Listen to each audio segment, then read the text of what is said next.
Hey guys, how's it going?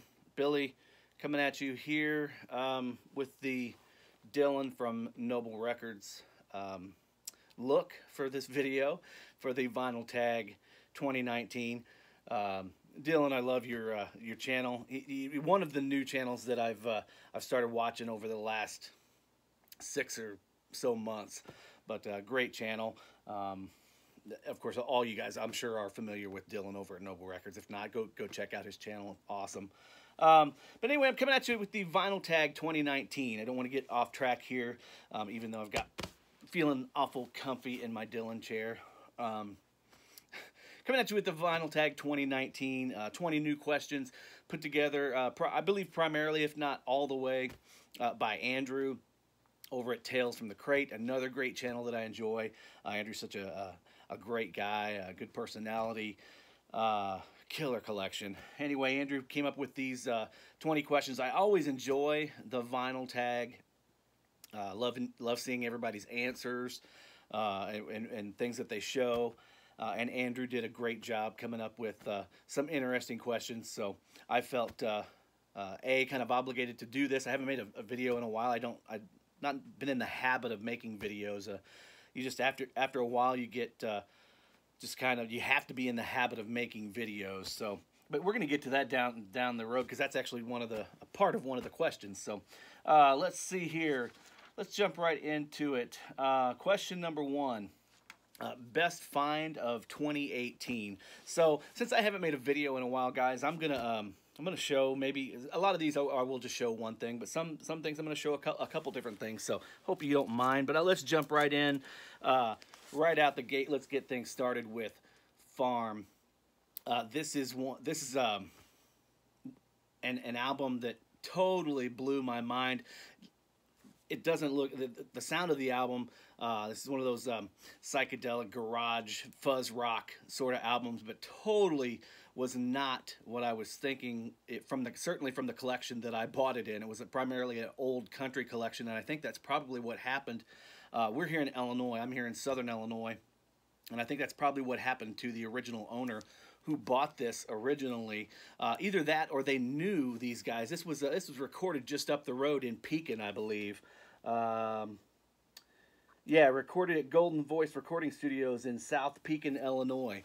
So this is an original U.S. pressing, which, like I said, I had never heard of this, and it is in phenomenal condition, as well as the other records in this collection that I picked up, where, like I said, they were primarily classic country records from the 60s and 70s. I got a feeling that the original owner bought this, maybe listened to it one time and just put it up. But an original U.S. pressing of this is just mind-blowing, the price. This is by far, hands down, the most valuable record in my collection, and I've got some really, really nice stuff. So that one, just right out the gate, that's my best find of 2018, but probably my best find of the last 5 years, if not ever. So Farm. Let's move it over here. I'm just gonna try and figure a way I'm gonna house these things. Also, finally picked up an original copy of Blaze Foley's self-titled album from '84, I believe. Love Blaze Foley. You guys probably saw this in one of my earlier videos. Folk, country, just an underground outlaw legend. I mean, in the true sense of the word outlaw, Blaze was that, following in the footsteps of, say, Townes Van Zandt, his idols, Townes Van Zandt and John Prine. But a great album, very, very hard to find album. Still looking for a couple other albums of his, but was so glad to be able to mark that one off the list. And then two others here real quick that I found this year. As far as best finds of 2018, original Megaforce minty pressings of Ride the Lightning and Kill 'Em All. Brandon was with me when I found these at a record show here in St. Louis this year. So there is that. So those are my finds of my vinyl finds of 2018. And you guys know I collect various different formats, you know, not just vinyl, but I collect cassettes, I collect CDs, and I also collect 8-tracks. And this is one of my, I guess you could say, grails for 8-track. It was one of my grails in LP for a long time. But this is Bob's Seger system, Noah. Really, really hard to find. It's on the Capitol label there, in the original Capitol sleeve with the shrink. So I was super happy to find that, as well as on the other end of the spectrum, 8-tracks. There's various different levels of rare, and certain things make things rare. Obviously, how old it is, how popular it is, and when they put it out. So with LPs, you know, we all kind of tend to know that stuff that was made in the 90s is very hard to find. But with 8-tracks, you know, they went out a little bit before that. And so stuff that was made in the mid-80s, super, super hard to find, especially if they're a popular artist or band like Van Halen. And this is 5150, the first album with Sammy Hagar. Let's see if I can get it out of there to show you. That's in there pretty good. There we go. So this was a Columbia House only issue or release of, like I said, Van Halen, first album with Sammy, 5150. It's a really, really hard to find album. Glad I was able to finally mark that off the list. Moving on, second question. Shout out to other VC channels who deserve more viewers. This one's always tough. Everybody hates to do this because, yes, you're certainly going to forget somebody or leave somebody out. But everybody knows that if I forget to say your name, I didn't leave you out on purpose. There's two reasons I didn't mention your name. One, I don't like you. I'm just joking there. Two, you've already got enough viewers. You know, a lot of people, a lot of you guys don't. If you're like me, you don't do this for the subscriber count. I mean, I don't care about subscriber counts. I just care that I'm making videos that people are actually enjoying and watching. Or three, I just don't know you. I'm not familiar with your channel yet. So some viewers that I'd like to give shout outs to real quick. Jeff Kempen. Jeff has a great channel. He always participates in anything that I have going on, as well as a lot of these guys do as well. We have a good communication on YouTube as well as outside of YouTube.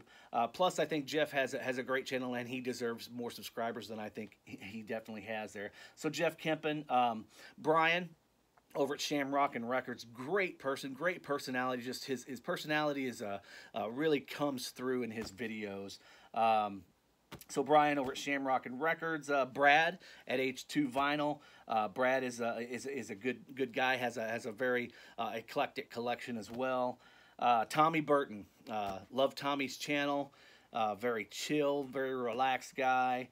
Killer collection, very approachable. And again, all these guys that I mentioned are very active in the comments, whether it be on their videos or your videos. So when I post a video, a lot of these guys will comment and we will interact. Vice versa, I try to do the same when they post a video. I try and let them know, I've watched your video. Thanks for putting it out there. Thanks for sharing content. And these guys are all really good at getting back and keeping that interaction going. Mitch Wood. Mitch doesn't make a whole lot of videos anymore, but I'm hoping, trying to talk him into making a few more. Mitch is my buddy from Kansas City.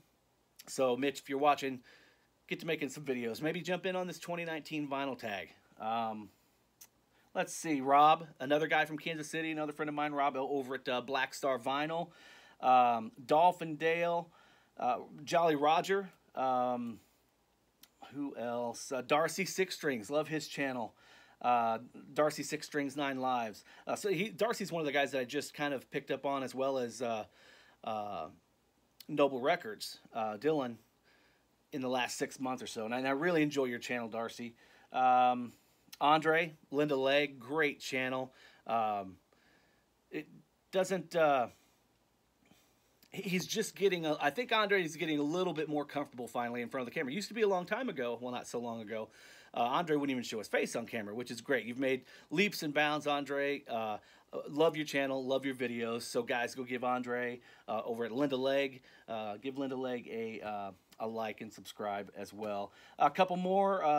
Dude 1973. Chris hasn't made videos in a while, but I need Chris back. We all need Chris back here. Zach over at Listens to Records. Dan Powers, love Dan's channel. And then Scott, the Rock Scout. So there's just a few. I know I probably left out some, but hey, it happens. But those guys, definitely go check out their channels. Question 3, what holes are you looking to fill in your collection? 2018 was a good year. I filled a lot of holes, and I even expanded my collecting from just primarily LPs to really getting into 8-tracks. I mean, I've always had a fairly decent 8-track collection. I would say, even though I didn't play them, I went out and got me a couple new players over the last couple years and really got into it. And I have to give a shout out to my buddy Jeff, Jeffrey Rusnock, who has another great channel. Huge Kiss fan, but way deeper than that. An all-around great dude. Was very helpful in getting me familiar and back into the 8-track format. And then I jumped in, got my feet wet a little bit, and then just through some Facebook groups and a few other friends on Facebook, I've been able to really expand my 8-track collection, which that's been the biggest thing from 2018 that I can take away. But for 2019, some holes that I want to fill. Let's see, my box sets, the Metallica box sets. Let's just say I have. I started out with the And Justice for All, which my buddy Ronnie over at Ronnie's Record Room got me started in that a couple years ago when he got his Metallica. I think he ended up buying maybe Ride the Lightning and Kill 'Em All. I'm not sure, or Ride the Lightning and Master of Puppets. And I asked him, I'm like, dude, these things are really high priced, and I've got several different pressings of the Metallica albums. I'm like, what is your thoughts? If you A/B him, he's like, hands down, these are the best sounding pressings that I've heard, and he even said he had the other blackened reissues and recordings. So I didn't need much more than that to jump in. And the first one I bought was Master of Puppets, and immediately knew right away that these sounded awesome. Not only was the packaging, they were put together great, they sounded great. Then this year, of course, the And Justice for All box set came out, so I got it. Then I went back and got the Ride the Lightning, and was going to go back and order the Kill 'Em All, and apparently I waited too long. They are virtually impossible to find. I can't find them anywhere. So that's what I'm looking for. I'm looking for the deluxe box set of Metallica Kill 'Em All. That'll be a big hole I'd like to fill. I showed Blaze Foley earlier. Blaze Foley's Clay Pigeons. It's a limited run of, I think they pressed 500 or so of that album. Not sure if it was a U.S. release or a European release, but there weren't many pressed, and it's really tough to find. It's basically a hits compilation, but I would really love to have that. The first 2 Quiet Riot albums, of course, as you know, if you follow Quiet Riot, the first 2 albums with Randy Rhoads, they were pressed in Japan, and they're super hard to find. Of course, I'm being extremely picky too as far as condition. You know, I just don't want to go out and get it. Yeah, I could go online and just buy one, but I want to try and find one. And if I have to go online, the way I reserve my online shopping, guys, is for high-end, premium, high-condition items that you just typically can't go out to a card show or card show. That's my trading card days are coming through, but you can't go out to a record show or a record store and typically walk in and find these things. Or, you know, if I'm going to shell out the money, I'd just as soon shell out that good money and even a little bit more at a shop or a show, because I know, you know, I'm holding it in my hand. I know that their near mint is what I consider near mint, and vice versa. So What else am I looking for? Oh, Pantera, an original pressing of Pantera, Vulgar Display of Power. Just a couple of months ago, Brandon and I worked out a deal. Brandon, Mr. Hall of Fame, shout out to Brandon. We worked out a deal for his original pressing of Pantera's Cowboys from Hell. So now the only original pressing Pantera album that I'm missing is Vulgar Display. So there's some holes I want to fill in my collection in the upcoming year. Let's see. Question number 4. A cheap album that's really good. So I took this a couple of different ways. Cheap album that's really good. Let's just jump right in here with Huey Lewis and the News. This album is cheap as far as inexpensive. You can find this album anywhere, and it is just loaded with hits. I'm not going to try and spend too much time on these guys. I'm just going to fly through these. A couple more cheap ones that are great. Somebody else, and I've been trying to watch a bunch of these videos, guys, the Vinyl Tag videos, but somebody else has shown this already. I can't remember who. I apologize, but Dire Straits, Brothers in Arms, what a fantastic, fantastic album. Cheap, you can find it usually $5 or so anywhere, typically. And I don't think you're going to find a better album, a better sounding album than this. What a great album. All these are from about the same era as well, so those mid-'80s. Bruce Springsteen, Born in the USA. This is another album you see everywhere, $5 or so, and what a fantastic album, top to bottom. And then last but not least here on cheap albums that are great. So this is one, it's a fairly new album. It's not one you're going to find in the discount bins by any stretch of the imagination. However, you can find these regularly on eBay, Amazon, whatever, for $10 or so, and that's cheap for a new album. And Amy Winehouse, Back to Black, great album. Let's see, moving on here. I'm just marking these off so I can keep my place. Number 5, your favorite side project album. So my favorite side project album, let's see, I'll jump in with this one here. Got to show some Chicken Foot. So you guys know I'm a huge Sammy Hagar fan. Love Sammy. And when Sammy and Michael Anthony, Joe Satriani and Chad Smith got together and made this album, I was very pumped even before I ever heard it. And then when I got a hold of it and started listening to it, originally on CD, was just blown away. Absolutely blown away. This is one of those original heat-sensitive covers, but it doesn't come through in the case here, and it's so hard to get out of the case. I'm not going to take it out. But what's cool about this is it's heat-sensitive, so when you touch it, looks all black here with just the chicken foot, and then there's no titles. But if you touch it, it actually comes through. There's stuff underneath this black. The picture comes through. It's really cool.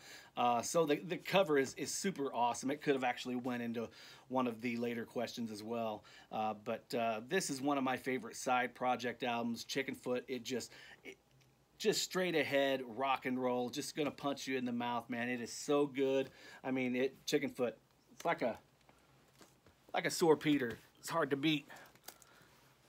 Then secondly here, as far as side projects are concerned, you guys know I'm a huge Lynyrd Skynyrd fan, and when this project came out, Van Zant, Get Right with the Man, I was immediately on board, jumped on, and I thought, this is good. I want to support Johnny, I want to support Donnie, but they did a great job. Of course, saw the video, heard the first single on CMT, and loved it. Get Right with the Man. Got the album, fell in love with it. It is a killer country album. It's got songs like, what were some big hits? Help Somebody was just awesome. I think, if I'm not mistaken, it was written by Anthony Smith, not Anthony Smith, but Jeffrey Steele.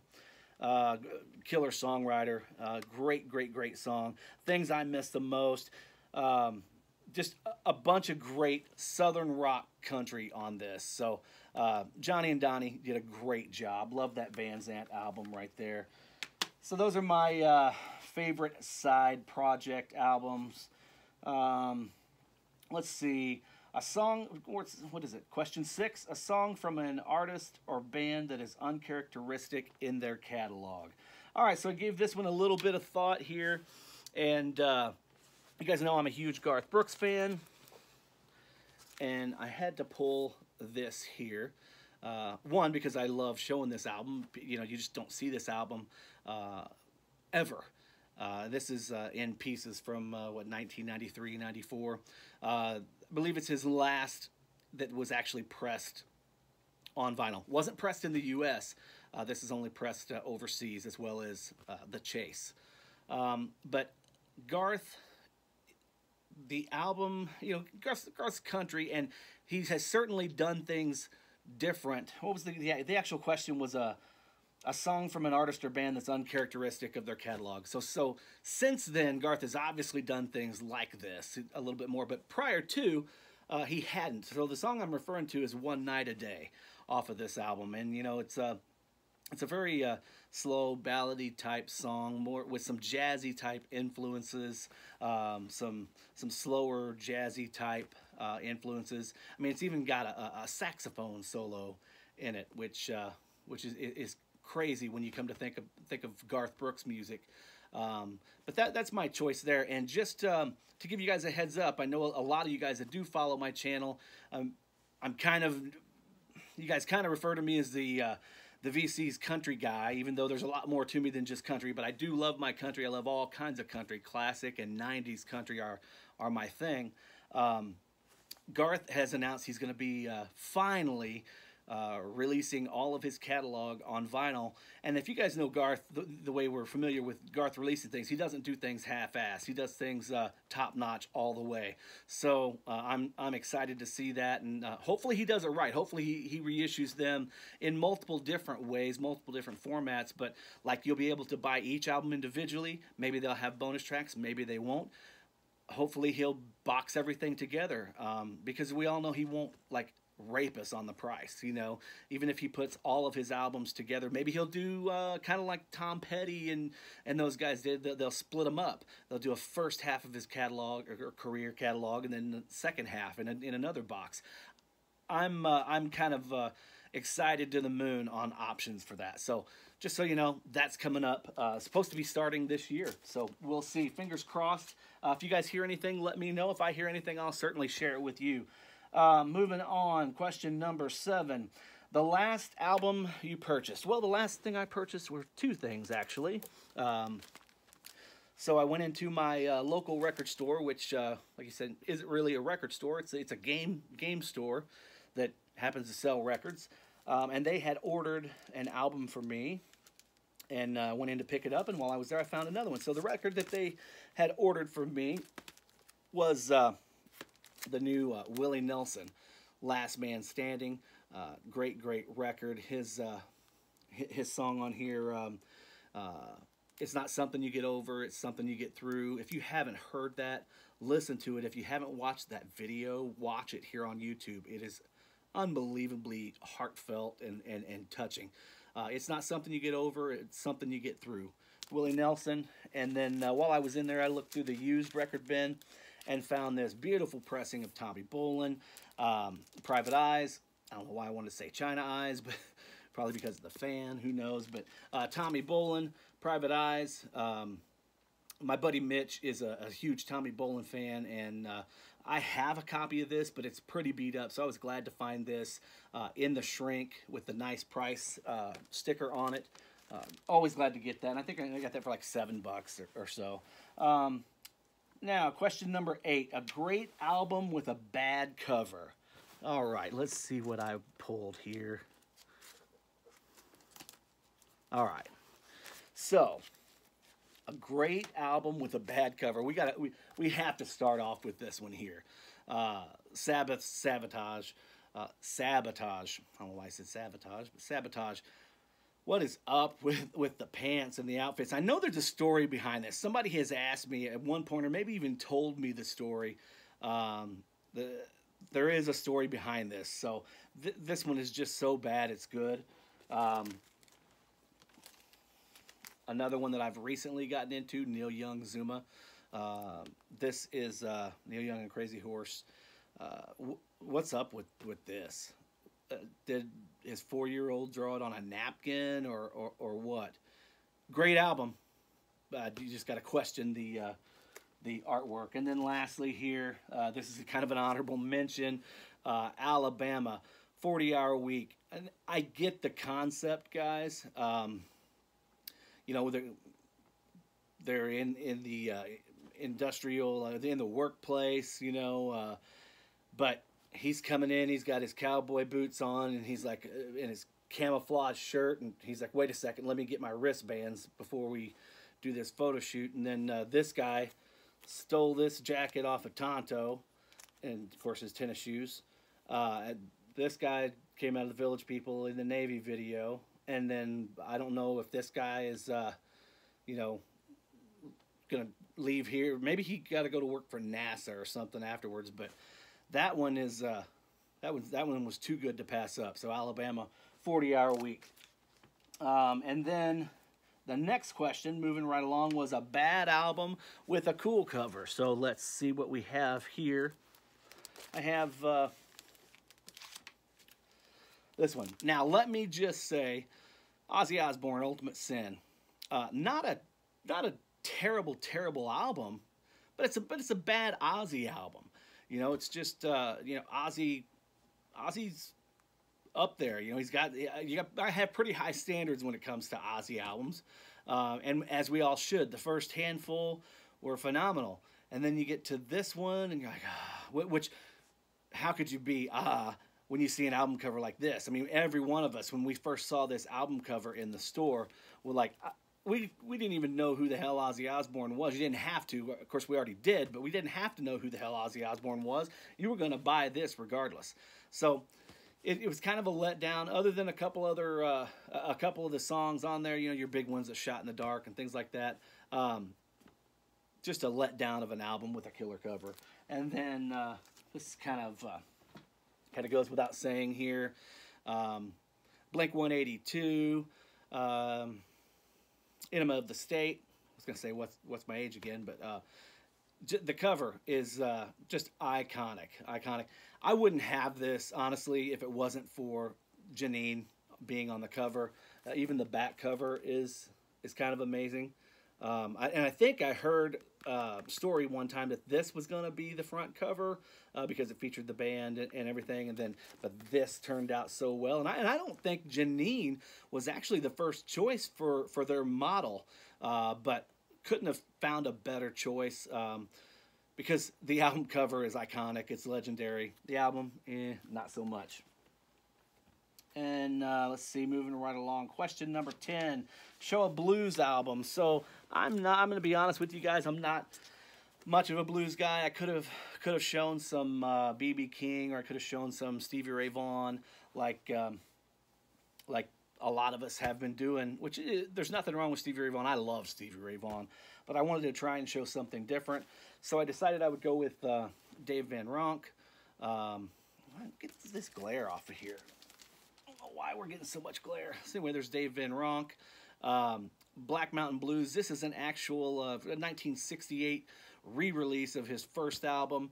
And while Dave isn't necessarily straight ahead blues, it's got a little Dixieland, a little jazz, folk, blues, and it's all kind of fused into one great sound. Phenomenal songwriter, spectacular guitar player. Love some Dave Van Ronk. Let's see. Next is okay, an Earworm song. So my Earworm song takes me back to when I was a kid, and even though I don't collect many 7-inches, which we asked to show a 7-inch here later, I'm going to show another 7-inch. Men Without Hats, the Safety Dance. So you can pick. I wore this out when I was a kid. This is the Safety Dance. Anytime I hear that reference to it, think about it, I automatically hear the music in my head and start singing. We can dance if we want to. We can leave your friends behind. And if your friends don't dance, and if they don't dance, well, they're no friends of mine. So now you guys are singing it if you know it. B-side, Living in China, is just as bad of an Earworm song, but there's my Earworm song, Men Without Hats. Safety Dance. A historically important artist, question 12. So I'm going to jump. I'm trying to keep things moving here because I'm already at 30 minutes and I know it's going to be long. But I'm going to show two here. Jerry Lee Lewis and Little Richard. And you guys know how I feel about both these guys if you've watched any of my videos in the past. These guys are just pioneers of rock and roll, and kind of take notice, you know, while you can, if you haven't already. I mean, these guys they're in their late 80s, mid to late 80s, and they're two of the last living pioneers of rock and roll that are still left. So, guys, they're going to be gone before too long. Appreciate them while you can, because they're great. So, Little Richard and Jerry Lee Lewis. Let's see, moving right along. Number 13, an album you own because of your parents. So let's show these here real quick. So you guys have heard me talk about my mom and her love for things like Jim Croce and Dad with Bob Seger, and that's kind of how my my musical shape came about. But Mom always played this album in the house. This is not her album. Her album was a much more beat-up copy than this, but this is Creedence Clearwater Revival Chronicle, The Greatest Hits, Volume 1. Just an unbelievable album. It takes me back to just being young, and Mom always playing songs like Proud Mary and Heard It Through the Grapevine, Have You Ever Seen the Rain, Green River, Traveling Band. I mean, you guys know all the hits, but man, anytime I hear those, that's what I think of. So that's an album that I have because of my mom, and here's one that I have because of Dad. Dad was a little bit more of a rocker, and this is his original copy of the Nuge, Free for All. Of course, I have much better copies in the collection, but I always, if I was able to, I have probably, I don't know, 20 or so of my parents' original records, and you know, I'm always going to keep those because it reminds me of not only my parents, but you know, my childhood. So Ted Nugent, Free for All. That one came from Dad. Best dollar bin find. Let's see. Do I have? Yep, here we go. So my best dollar bin finds. We've got a couple here. This is a first pressing Dolly Parton, Coat of Many Colors, in shrink. Just a great album. I'm not 100% sure if this is her first album or not. This is 1971, so it's pretty early. May not be her first album, but it's an early one. But it's such a great, iconic, legendary album, and I'm glad to not only have it in the collection, but to have a first pressing in such great condition in the shrink, and that was in the dollar bin, and Goodwill's where that one came from. And then Brandon, Mr. Hall of Fame, was with me when I found this. Now this wasn't a dollar bin find, but it was $3, and this is Johnny Cash's first LP with his Hot and Blue guitar. Brandon was with me, swear to you, pulled it out. We were upstairs at one of our favorite record stores, and they let us go upstairs where they kept all their online inventory. And as I'm sorting through everything, this had a price tag on it of $3, and the guy sold it to me for $3. I'm like, is this really $3? He's like, yep, $3. So we took it back to Brandon's, cleaned it up, played it, sounded great, looks great. I mean, it's got some little you know, surface scratches and surface noise and things like that, but nothing that affected play. It sounds great, looks great. Glad to have it. So that was one of my best dollar bin finds right there. Favorite double album. Let's see. We've got a couple here. So, favorite double album. Well, right here. Look at that face. Obviously joking, but that's my album there. one I'm going to jump in and show is Townes Van Zandt live at the old Quarter, Houston, Texas. It was between this and Kiss Alive, but those are live double albums. So, and as far as an album that isn't a live album, best album, double album of 2018, right here, Luke Combs. This one's for you too. You guys showed me, you saw me show his This One's For You, which is not the extended version, double LP. It's just the regular single LP, but he came out with this one this year, which is the single LP with the bonus tracks on it. So it is a nice double LP. Killer. Best album of 2018 for me. Best double album of 2018. But my best, most favorite double album of all time, you guys know it, bam, Metallica and Justice for All. No questions asked, no questions needed. This is it for me. So an album or an artist that you learned about from the VC in the last year. So my buddy Tommy Burton is a big fan of Lee Hazelwood, and I was kind of always intrigued by what he was showing, and I bought a couple collections this year, acquired a couple collections, and there were some original Lee Hazelwood pressings in here. So there's, I believe that's his first record there. These are that's an original stereo. This one here, very special world of Lee Hazelwood. Love it with the original price tag on it. Unfortunately, this is a original mono pressing. I wish it was the stereo pressing. Of course, Lee, famous for stuff like These Boots Have Made for Walking, things like that. Here's a couple more I'm just going to show real quick. But anyway, there was thoughts of probably getting rid of those, but since Tommy had shown those, I figured I should give those a listen, and actually really did enjoy those. So I'm glad to have those. Thank you, Tommy, for showing those.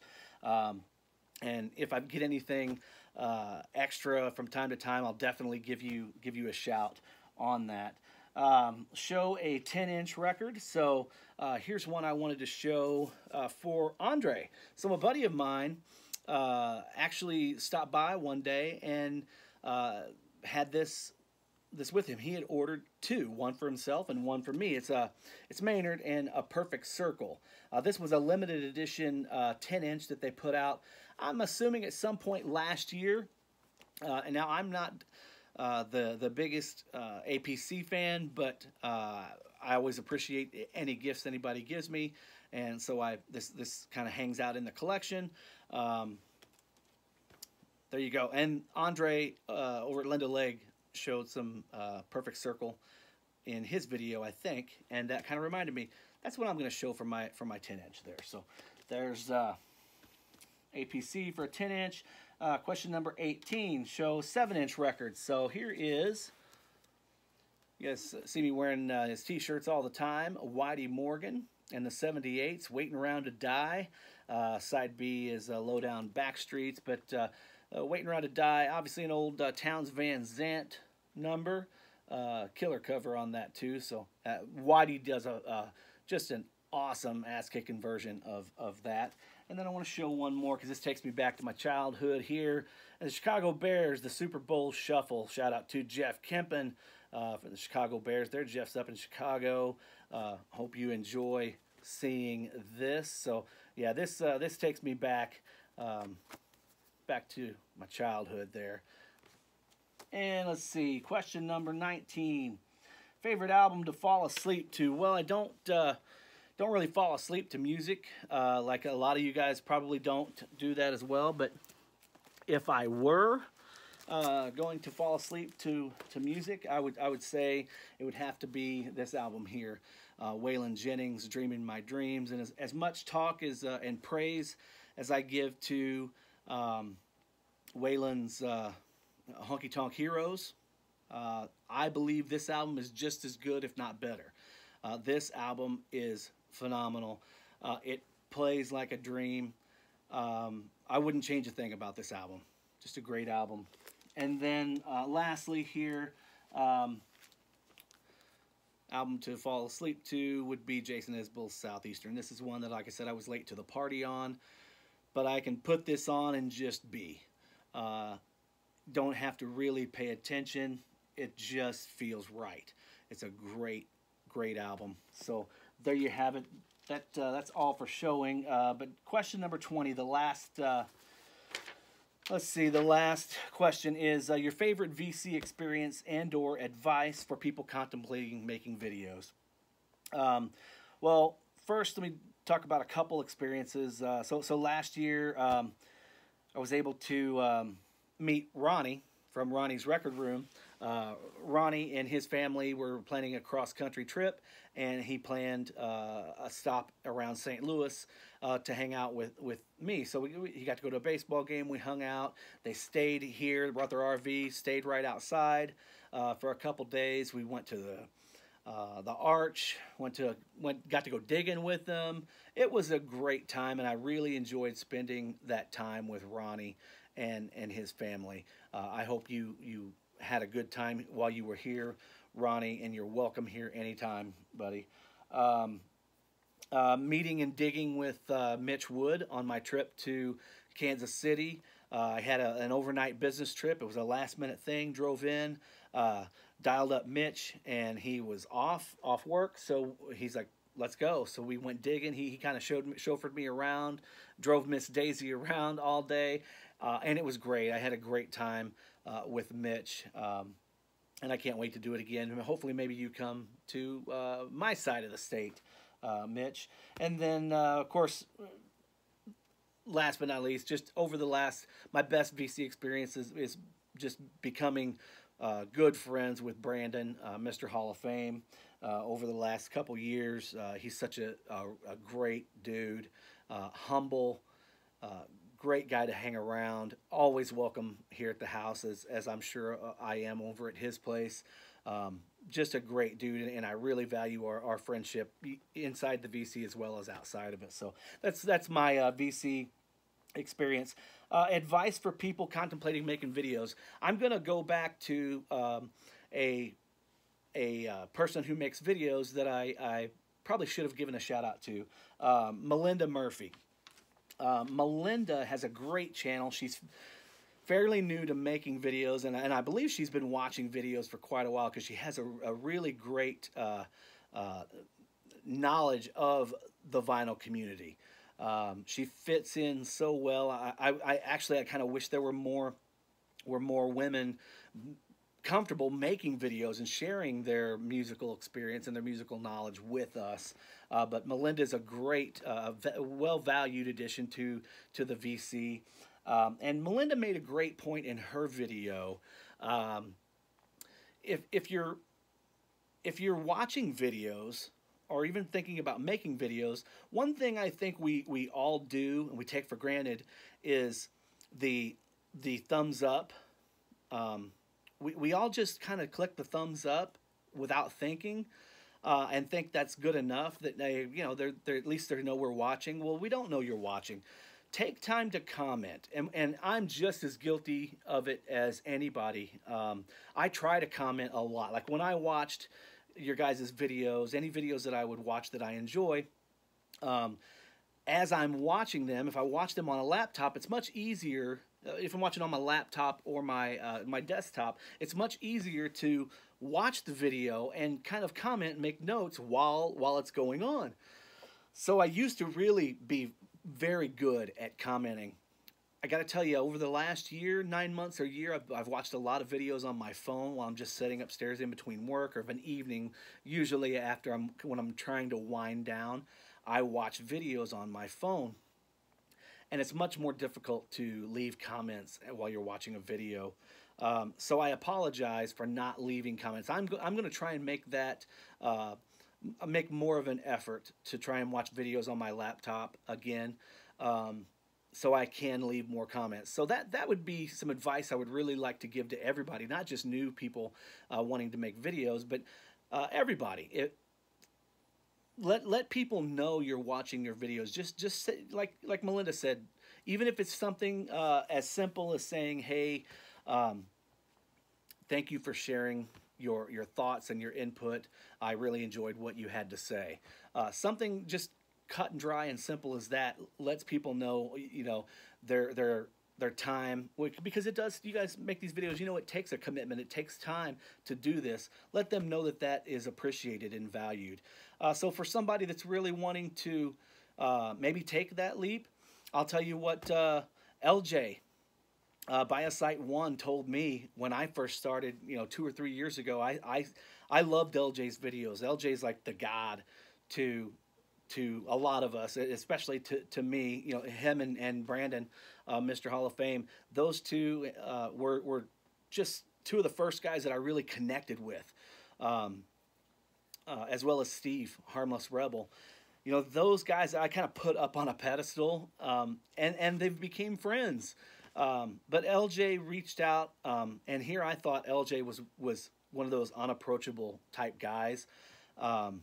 I sent LJ a message, which is actually not, I don't think you're able to do anymore, unfortunately, through YouTube. The private messaging system is so whack.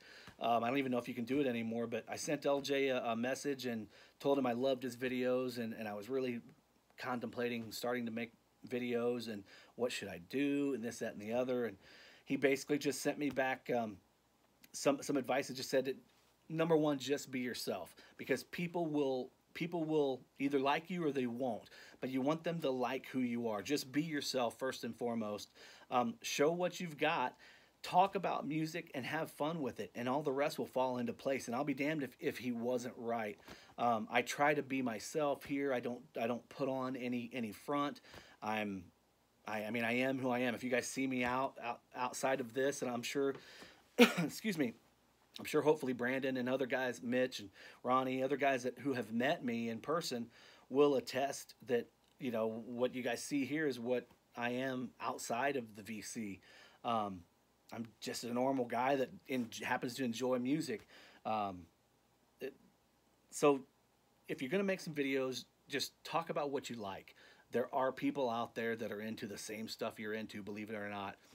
Come across as real, and you'll be surprised how many people will like your videos, subscribe to your videos, watch your videos, and comment on your videos, hopefully. So there you have it, guys. I'm going to wrap up this video. It's been way too long. I'm sure you guys didn't hang in for all of it, but for those of you that did, thank you so much.